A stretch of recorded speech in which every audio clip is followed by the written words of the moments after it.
Did you know in 1815, Mount Tambora in Indonesia erupted with a force 10 times more powerful than the infamous Krakatoa eruption of 1883?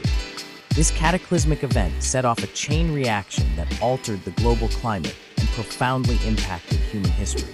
The eruption spewed immense amounts of volcanic ash and sulfur dioxide into the atmosphere, creating a dense veil that blocked sunlight and led to the phenomenon known as the Year Without a Summer in 1816.